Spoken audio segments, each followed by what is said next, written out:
La Ciguapa is one of the Dominican Republic's most popular and well-known legends and has been closely ingrained in its culture. Often described as a 3-foot-tall woman with hair down to her calves and backwards feet, anyone who sees a Ciguapa is mesmerized by her beauty. But don't let those good looks fool you. There's a dark side to this menacing vixen. Whether you're captured to satisfy her carnal desires or to become her next meal, this legend has it all. Today, we'll discuss some variations of her folklore, her most vulnerable victims, and her possible origin story on this episode of Technically a Conversation.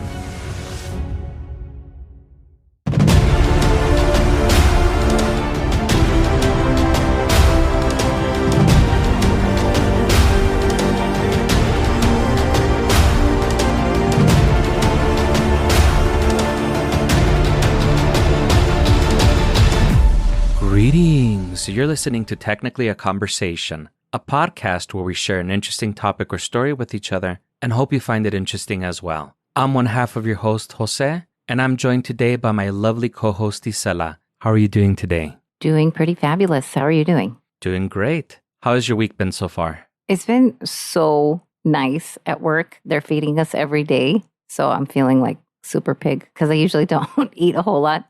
I'm like, oh my God. What's all this food doing in my belly? Nice. I definitely love being fed at work when I'm forced to go in. Yeah. How's your week going?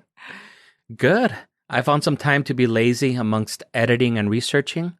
And most importantly, got to hang out with my godson on Sunday to finally play PlayStation for more than like 30 minutes. Yay! Did they love it? Yeah, he loved it. That's so cool. I also realized how much I suck at video games now. Oh, it's a good thing you got it so you can get better. There you go. So I can practice, right? Right, exactly. Get that hand-eye coordination back up. Yeah. I hadn't played video games with him for a while, but I remember when he was little, he would call himself the video game master. Oh. And then I would smoke him on Mortal Kombat. Flawless victory, fatality, Sub-Zero wins. And now he smoked me before I even had a chance to figure out what each button does on the controller. Ooh-wee. The student has become the master. Yeah. I was like, you've finally grown into your self-proclaimed video game master title. Yeah. That's funny. Oh, that's cool. I'm glad you guys had fun. That sounds like good quality time. Yeah, it was a lot of fun. My brother was there, and I think he was the only one that was able to beat my godson a couple of times. I maintained my title of loser, noob, poser gamer. Okay. Hey, that's all right. You're like, but I look good doing it. Watch. Well, I wouldn't go that far. Or you make it look convincing, like you're going to kick ass.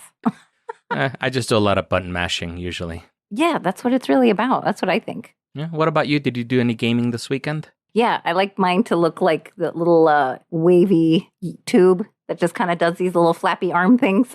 Just kidding. Well, that sounds more like dancing than gaming. Yeah. That's how I make my character do. Just kidding.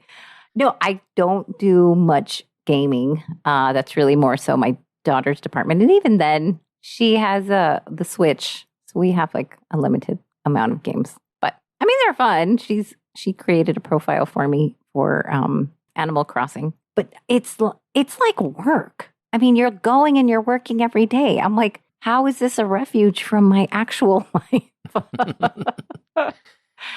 Yeah, I think that game is a lot like a Tamaguchi or whatever, right? That you have to go and feed them. You got to feed the something. Yeah. Yeah, I don't got time for that. Yeah. I mean, they're very cute, and I like to change her outfits, which is kind of fun. But that's about it. It's like a video game version of Barbie then. Yeah, there you go. Yeah. Smaller, less voluptuous version. Yeah. I guess that could be fun then. Yeah. Enough fucking around, Isela. Ready to get started? Of course. Great. Let's get started. Isela, have you ever been to the Dominican Republic? I have not. Damn. There go the 6 follow-up questions that I had for you. This is the one time your first question is actually feasible. What do you know about the Dominican Republic? It's a tiny little island, and I feel like it doesn't get enough credit, but I feel like most islands don't. But I heard it's amazing. Like, I heard it's gorgeous. Same. I've heard it's a paradise. Yeah. Have you ever heard any strange stories about weird things or people from there? Maybe even deadly things? Like a gimpy gimpy? I wasn't quite thinking that, but yeah, maybe like a gimpy gimpy or maybe a creature that might kill you. Oh, the DR creature. No, the dreacher. No. No, I have not heard. All right, so I figure, we're doing Hispanic Heritage Month. We haven't done anything from the Dominican Republic, so let's change that. Yay, yay. The following is from a Faxology article by Hector Navarro. Link in the show notes. In 1860, in Puerto Plata, Dominican Republic, an orphan named Jacinto met a man named Andres who owned farmland between a mountain and river in the region. Jacinto agreed to work on Andres's farm in exchange for a place to stay. Jacinto instantly became infatuated with Andres's daughter, Marcelina, and the two were inseparable. One day, while they sat by their favorite tree, Jacinto proclaimed his love for Marcelina. Marcelina responded that she also loved him. While the young couple began discussing their future together, they were disrupted by two high-pitched screams. One echoed through the mountain and forest. The other came from Marcelina as she witnessed the creature that let out the first scream. Hey. As Marcelina cried out, "My God, la Ciguapa!" she fainted. Jacinto picked Marcelina up and rushed her back to her father's cabin as Marcelina alternated between unconsciousness, delirium, and seizures. 3 days later, Jacinto buried Marcelina under their favorite tree. Oh. Let's discuss La Ciguapa, the creature that allegedly killed Marcelina. Oh my God, that's so sad. But first, Isela, are you familiar with the story of La Ciguapa? No, I feel like I've heard the name before, but I think that's also because we both follow another podcast that talks a lot about that. So I think that's where I might have heard them talk about that. But no, I haven't. So this is going to be exciting. And it's already sad. I always like to start all my stories off on a cheery, positive note. So absolutely. Get them tissues, guys. Yeah. So it shouldn't be surprising. Yeah. What do you think La Ciguapa could have been just from that account of the story? A high-pitched noise, but it killed an adult. I don't know. I mean, this has to be something really large. It has to be a creature that's not necessarily like the most well-known or well-documented. I mean, I can't believe it's a koala, I couldn't believe that. Well, it actually is one of the most popular legends or folklores from the Dominican Republic. Oh, okay. But let's go over some of the more popular versions of La Ciguapa before we catch up to Jacinto and his story, just so that we can have some background. Sure. La Ciguapa is described as a beautiful creature that lurks in the shadows of the mountain ranges and forests of the Dominican Republic. The creature appears as a beautiful woman to some and only comes out at night. She lures her victims, usually men, with the chirps of a bird or a soft moan. The soft moan of a beautiful woman would definitely get my attention. Just saying. Oh, sure. Those who follow the sound will find a dark-skinned woman standing naked with soft, lustrous hair falling down to her ankles. Something that will also definitely get my attention. Right. Okay. Somehow I feel like La Ciguapa was created specifically to murder me. As you approach La Ciguapa, you will notice her eyes are completely black, but by then, you have fallen into a trance and will follow La Ciguapa to an isolated place. There, she'll attack her victim, draining them of their blood with a kiss. That's not too bad, I guess, right? Yes. Why does this remind me of what was that show, The Strain? Oh, yeah. Yeah, no, this is a little bit different, but yeah, I could see where you could see that similarity there. That thing would come out of their mouth, yeah. But being drained of your blood with a kiss, there could be worse ways to die, right? I can't believe I'm going to say this, but you might be right.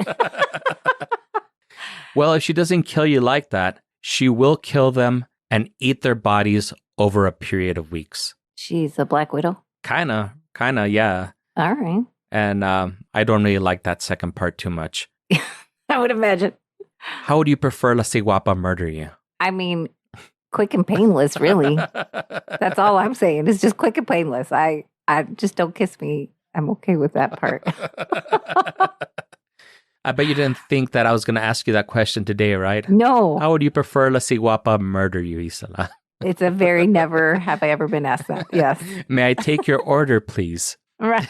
Exactly.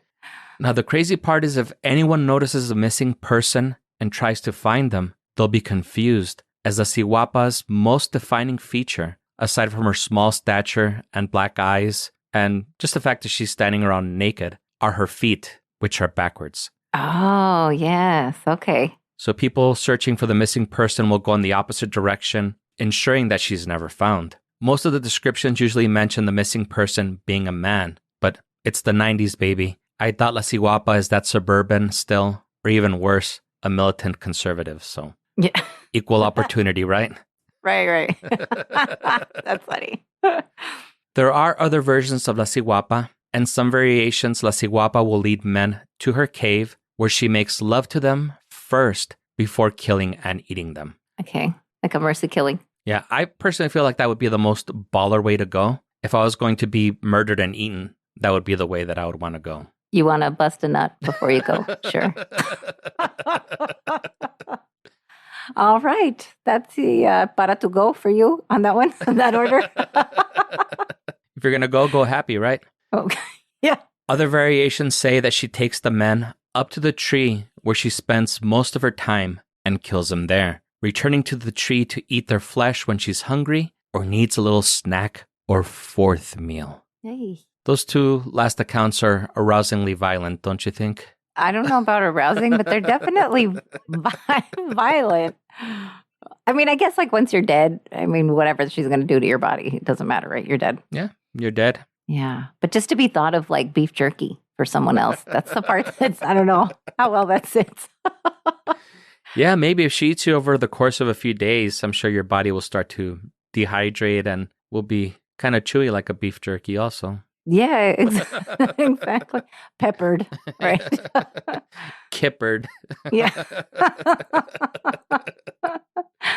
And another common version of La Ciguapa, she's actually much more peaceful and won't actually hunt men until necessary. She's incredibly shy and prefers to eat small animals and fruits, but will occasionally break into homes to steal meals on the eve of a full moon. The full moon is actually when she's most vulnerable. So if you want to hunt La Ciguapa, you must do so during a full moon or on the eve of a full moon. You must be accompanied by a polydactyl dog, as those are the only types of dogs that can pick up her scent and track her down. Do you know what a polydactyl dog is? Poly is multi. Dactyl, what is dactyl? Legged? You're close. It's actually a dog with 6 toes. Oh, okay. I had to Google that.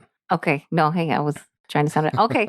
So there are dogs with 6 toes. They're not freaks, but they're actually blessings. They're your guardians. If you're a La Ciguapa hunter, yes. Okay. And apparently they're not that uncommon either. I didn't know that. I don't think or maybe I just have never counted my dog's toes. Yeah, I think that's something that people don't normally pay attention to. It's like me with shoes. I never pay attention to what shoes a woman's wearing. Oh my God, that still breaks my heart. Okay. Just kidding. If a hunter is able to capture La Ciguapa, her distress and sadness will kill her in 3 days. I even read some accounts that they'll drown from their own tears. Wow. That's super sad, huh? Well, what are they sleeping in? Like some weird, like a silo? That's where they fill up their tears? What the heck? Sorry, I'm too visual. I don't know. I was thinking maybe like one of those like kidnapping sacks or whatever that you would see like in old-timey movies and cartoons that would put you in that kidnapping sack. Yeah. I guess they're waterproof? Yeah, maybe. Apparently there's like a store that sells them. It's like, oh, we have kidnapping sacks here in case you need to kidnap somebody. Yeah, exactly. Got your whole kit. It comes with duct tape. Zip ties. I hear zip ties are very popular now. Yeah. So what do you think about La Ciguapa now that you got a chance to hear variations of her story? It's interesting. The first thing that she reminded me of was again, I'm still reading this book. It's very Twilight. Edward was one of those vampires supposedly that only eats and doesn't like try to take on a prey of a person to try to be like conscientious and so it sounds kind of like La Ciguapa when she was only eating like fruits as opposed to like actually people or men or whatever. But I don't know. I mean, it sounds really interesting so far. I like the fact that her feet are backwards just because I've heard that type of folklore thing before, and it likes to throw off people. Sounds kind of cute, huh? It's kind of funny. Yeah, it's funny. Sorry. Oh, no, that's fine.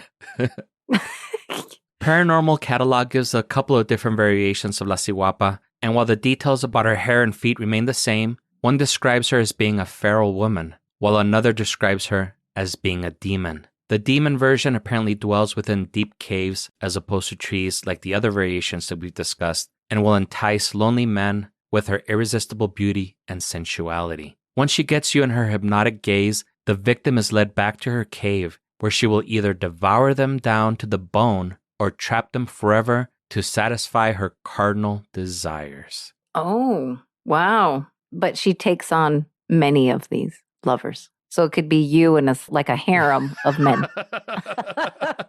A harem of lonely, pathetic men. Right? Just asking for La Ciguapa to come get her. Yeah, I guess I wouldn't feel so out of place if I was one of those people. Right. You're all zip tied up. You guys catch the game? Right. Yeah, it's like, oh man, are you guys watching Messi with Inter Miami? Holy shit, man. Did you see all them goals? Yeah, so it just seems like there's so many different variations. Yep. People who have survived encounters with La Ciguapa reported an eerie stillness in the surrounding area, as if all birds, insects, and land animals have been frightened away. The stillness is only broken by soft whispers and howls that seem to flow with the breeze and echo in a way that makes it sound like the sound is coming from all around you. I guess like Dolby Atmos sound or something. Yeah. Yes, yeah. Oh, weird. When she finally reveals herself, she appears to be a fair maiden, standing no taller than a meter or 3 feet, yet has a graceful harmony in all her muscles and limbs. Her eyes are almond-shaped and dark and mesmerizing. Her hair is as black as midnight, with a luster that glows in the moonlight, and draped on her body all the way down to her ankles. Shorty sounds like she's got it going on, huh? No. Shorty sounds way too short. Anyone attracted to La Ciguapa now, you are a pedophile. Like, don't just go check yourself. This is not okay, guys. Although, you know what's funny is for most average men, I feel like she would come right up to your waist, which also seems kind of fitting. So I don't know. We're assuming she's an adult, people. It never describes her as being a child. It always describes her as being a woman. Okay, perfect. And it also describes her as having a graceful harmony in all her muscles and limbs, which seems to suggest that she's not somebody that suffers from dwarfism or some other type of ailment. She's very proportionate. Okay, interesting. And me being a midget, she would come to like my chest probably, I feel. That's funny. So again, Shorty's got it going on. The only thing that gives away that she's a monster is her feet, which are turned inward at the ankle, facing the wrong way. Now she really sounds like my type of woman. Yeah, you'd never have to look at her shoes and you would never feel bad about that. I'm glad you actually came up with a good joke for that, because that was my joke and it wasn't very good. That's funny. And we're actually going to go into her backward feet in just a bit. Ooh, cool. Before we fetishize La Ciguapa and look her up on WikiFeet, let's take a quick commercial break. And when we return, we'll finish Jacinto's story, which we started at the beginning of the episode.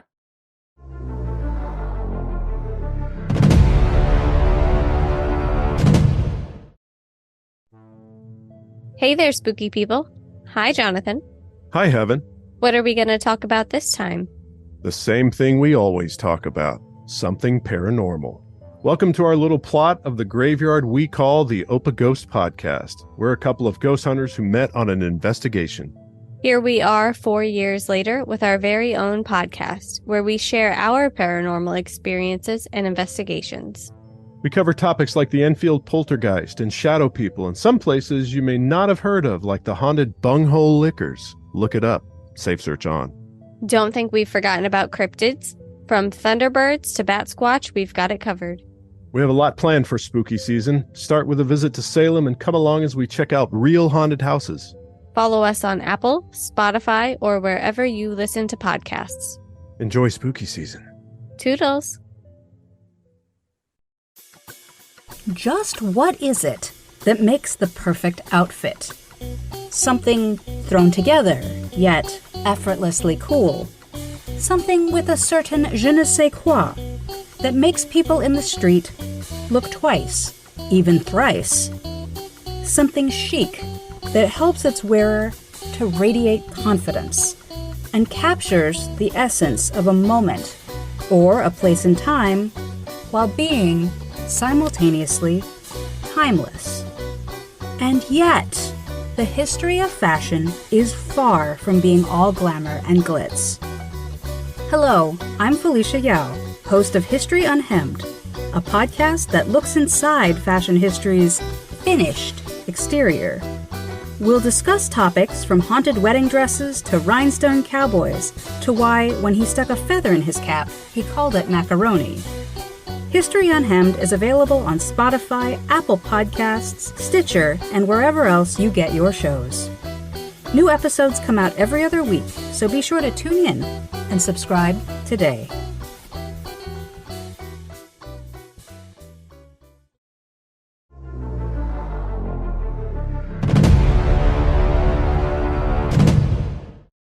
And we're back. And we're back! Did any Ciguapas try to eat you or use you to satisfy her carnal desires during our break? I don't think I'm their type. It's the 90s, girl. You gotta be open-minded. Which, no complaints from me. I'm totally okay.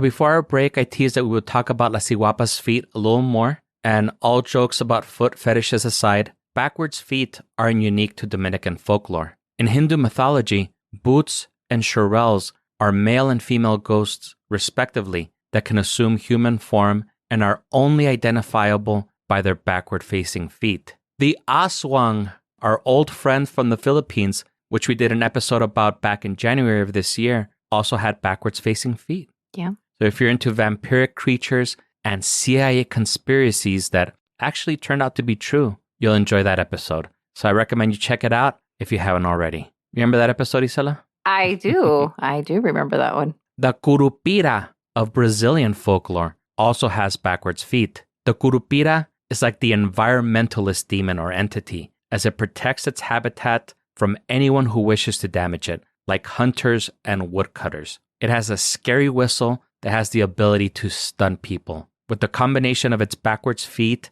and dizzying whistle, it leaves its victims lost and unable to find their way back home. Coincidentally, the paranormal catalog website that I used as one of the sources links to a short video from Crown Fox Productions about La Ciguapa that also tries to paint La Ciguapa as an environmentalist who only attacks people who cause damage to her habitat. But as far as I could tell, that video was the only place that mentioned that. And I kind of like that Captain Planet angle. What do you think? Yeah, I think that makes it sound from like murderer to kind of like murderer wearing a hero cape at the same time.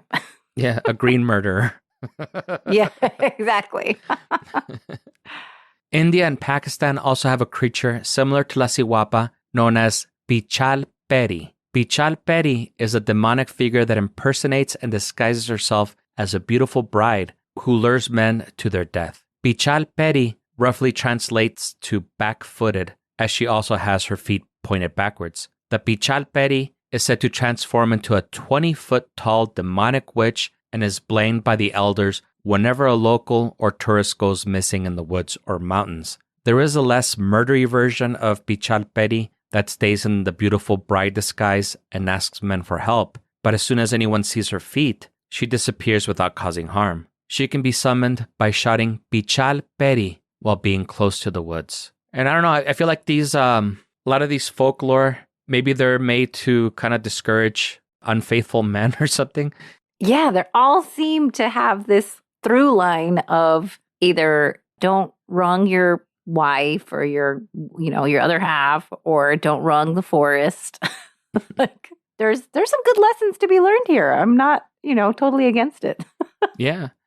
So let's go ahead and finish up Jacinto's story, because that version of the story is a little bit different. Now, as you might recall, Jacinto's story was the first story I shared at the beginning of the episode. Yeah, the sad one. Yes. And that is actually an ultra Cliff Notes version of a short story written in 1866 by Francisco Javier Angulo Guridi, who was a playwright, author, poet, and journalist. According to historians, Guridi's short story is the first account of La Ciguapa, at least in written form. There don't appear to be any mentions of her prior to Guridi's story, but in the short amount of time since it was written, it has become one of the most popular, if not the most popular, Dominican story or legend. So she's like the Dominican version of La Llorona as far as popularity. Yeah, that's very interesting. In the story, Jacinto is the person that is telling the story to the narrator. And I'm not sure if the narrator is meant to be Guridi. I tried looking for the story online to personally read it, but I wasn't able to locate it. I was only able to locate a bunch of other retellings or variations of the story. But from summaries of Guridi's story, Jacinto describes La Ciguapa as a species that existed long before the island was discovered. She is said to be about 1 meter or 3 feet tall, with a graceful harmony in all her muscles and limbs. So again, she doesn't appear to suffer from dwarfism or other height-related conditions. Mm-hmm. Quote, she has the golden skin of a true Indian, black and slanted eyes, soft, lustrous, and abundant hair rolling down to the very calf. Anyone who sees La Ciguapa is mesmerized by her beauty. So it sounds like most of the descriptions are pretty spot on, right? Yeah, they all still share that common characteristic of like the long hair and the pretty, I guess, toned muscles or something. I don't know. Yeah, I think what they meant from that is just that it doesn't appear like their limbs were out of proportion or something, like from somebody that has another height-related condition or something. Yeah, okay. Like shorter legs or something. Or Right. Also, La Ciguapa is described as moving very quickly, like a hare, but tends to live in the trees and leap from tree to tree. La Ciguapa is extremely shy and cannot speak except for howls, yet they desire love. This desire for love makes La Ciguapa very jealous when it sees a couple, but it won't attack. The jealousy causes La Ciguapa extreme pain, which is shared like a curse to the person that sees her, and within a few days, La Ciguapa and the person that saw her die. So moral of the story, don't fall in love in the Dominican Republic, especially if you're in Puerto Plata. Right. Don't trot it around in front of her. But that would be the explanation as to why Marcelina died and was buried in 3 days. That's so sad. He was so happy. Yeah, they were both just starting to hit it off. Yeah. Also in Guridi's story, it doesn't mention anything about her having backwards feet or eating or sucking the blood of her victims. So again, this is a little bit different, but being that there were no written records prior to this story, it's unknown if Guridi's story is just one of many interpretations that might have existed at the time, or if his story evolved into the multiple variations we have now. But it is a story that has been passed down from generation to generation and remains a popular children's bedtime story. No, get out. Yeah. Oh my gosh. In fact, La Ciguapa is so ingrained in Dominican culture that in rural areas, it is often believed to be a true story. So what do you think, Isela? It's a pretty story, huh? Not at all. I'm surprised that they tell that to kids. Although, you know what? I be really surprised? Our people in like the Mexican culture, we have the whole like cucuy and the whole, robachicos, I guess, and all that stuff going on. So I should not be that surprised that that's how we're making our kids like fall in line or come in early from the dark or something. I don't even know. That's how we make our kids strong and resilient, like me. Right. Look how great we both turned out. Yeah, we both turned out fantastic. No, actually, I never grew up with the whole cucuy thing. Oh, no. I'm definitely a product of La Llorona, Los Duendes, Los Robachicos, the old lady in the wheelchair. Trying to remember what else my parents told me. And what's funny is you're the one who grew up like that, and you consume all movies in the horror genre. And I didn't grow up like that. And I really don't. Like, that doesn't really call my attention, like any kind of horror movies. And you abhor the horror genre. I abhor it. That's right. I loathe it. No, I'll watch a good movie if it's good. But, I'm not the first one like, the nun's coming out. Oh my God, we gotta watch it. I mean, it does look good, but I'm like, hey, if I watch it, I watch it. Yeah, maybe that's why I grew up to be so dark and morbid. It started with the family and hearing all these crazy ass fucking stories that no parent should probably be telling their kids. But truth be told, if I had kids, I would want them to know all these stories. I don't think you would tell them as learning tools, though. I don't think you would be like, okay, mija, you better come in because La Ciguapa's going to come or whatever. I think you'd be like, girl, get your ass inside. It's fucking dark. Like, that's it, Si no llegas a la casa para las 7 de la tarde, se te va a aparecer la llorona y te va a jalar las piernas. No, you cannot say. You cannot say if you come in before 7. No, that's all kinds of wrong. No. Yeah, and for our Spanish challenged listeners, I pretty much just said that if you don't come home by 7 o'clock, La Llorona is going to come out and pull your legs. Pull your legs, yeah, out of their sockets. No, he didn't say that part. That's all like really taking it to a whole other level. Yeah, no, I probably wouldn't use it like that, but I think that I would want my kids to know these stories and be able to enjoy them as well. I don't know. I don't know what you mean by enjoy. I don't think my daughter would enjoy.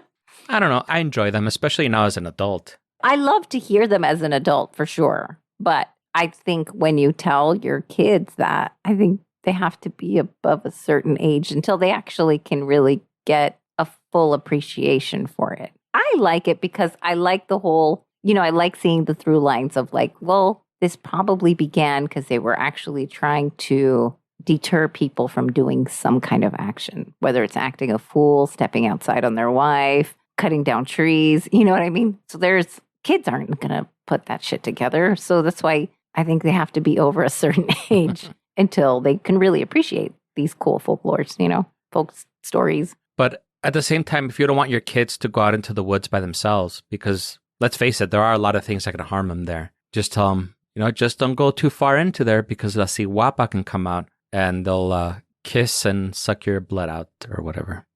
Right. Or use you for their carnal pleasures or whatever. The carnal pleasures, yeah. As like a 5-year-old, like, what's that, Dad?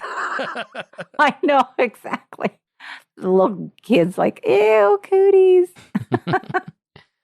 But as somebody that's Mexican, I wasn't familiar with the story. It's just one of those that I came upon, when I look for different folklore and legends and stuff. So if you weren't familiar with it, hopefully you enjoyed it. Yeah, absolutely. It's really cool, especially, hearing the, like, she only made moans or she made these, like, other noises and stuff like that. It puts a real image into your head. Unless you suffer from aphantasia. Oh, that's true.